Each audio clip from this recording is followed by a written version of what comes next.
이주관 변호사입니다. 오늘은 친고죄와 반의사 불벌죄의 개념과 이에 해당하는 범죄는 무엇이 있는지 등에 대해 알아보도록 하겠습니다.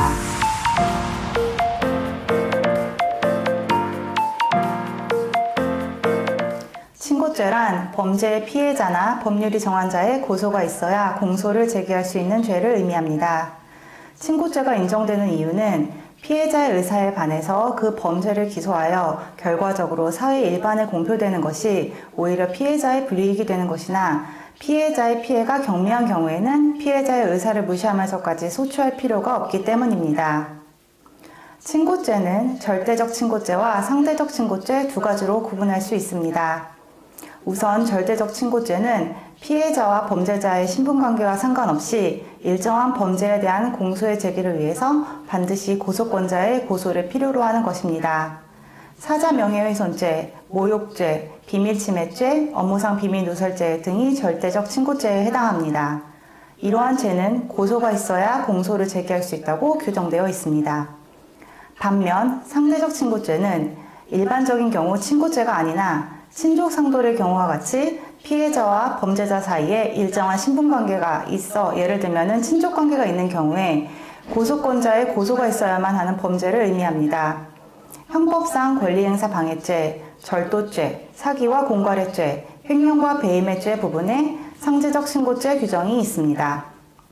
이러한 죄는 친족 간의 죄를 범한 때에는 고소가 있어야 공소를 제기할 수 있다고 규정되어 있습니다. 친고죄에 해당하는 범죄에 대하여 고소권자의 고소가 없는데도 잘못하여 공소가 제기되었다면 형사소송법 제327조 제2호에 따라 공소 제기의 절차가 법률의 규정을 위반하여 무효인 때에 해당하므로 법원은 공소 기각의 판결을 하게 됩니다.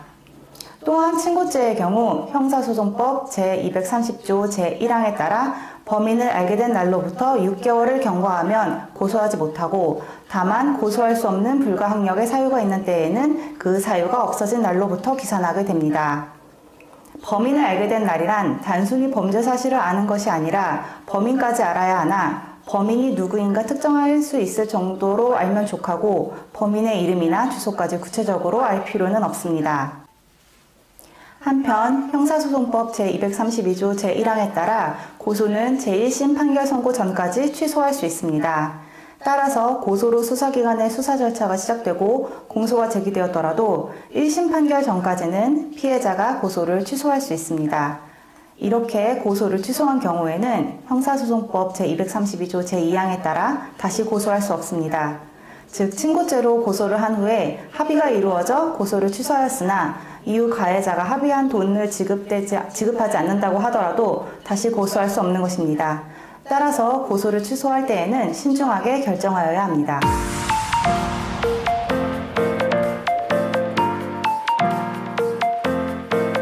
반의사 불벌죄란 피해자의 명시한 의사에 반하여 공소를 제기할 수 없는 죄를 의미합니다.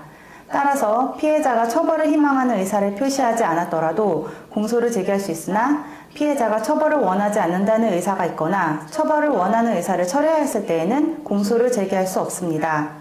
즉 반의사 불벌죄는 범죄자를 처벌할 때 피해자가 원하지 않는다면 그 범죄로 처벌할 수 없는 죄를 의미하는 것입니다. 피해자가 처벌을 원하지 않는다는 의사를 표시하였거나 처벌을 원하는 의사를 철회하였는데도 공소를 제기한 때에는 법원은 공소 기각의 판결을 하게 됩니다. 반의사 불벌죄에 해당하는 범죄는 폭행, 존속폭행, 과실치상, 협박, 존속협박, 명예훼손, 출판물 등에 의한 명예훼손, 스토킹처벌법 제18조 스토킹 범죄 등이 있습니다.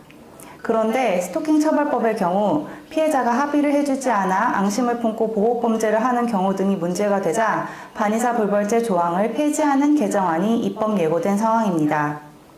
이러한 반의사 불벌죄의 경우에도 형사소송법 제232조 제3항에 따라 처벌을 원하는 의사 표시 철회를 제1심 판결 선고 전까지 할 수 있습니다. 그리고 이러한 처벌 불원 의사를 다시 철회할 수는 없습니다.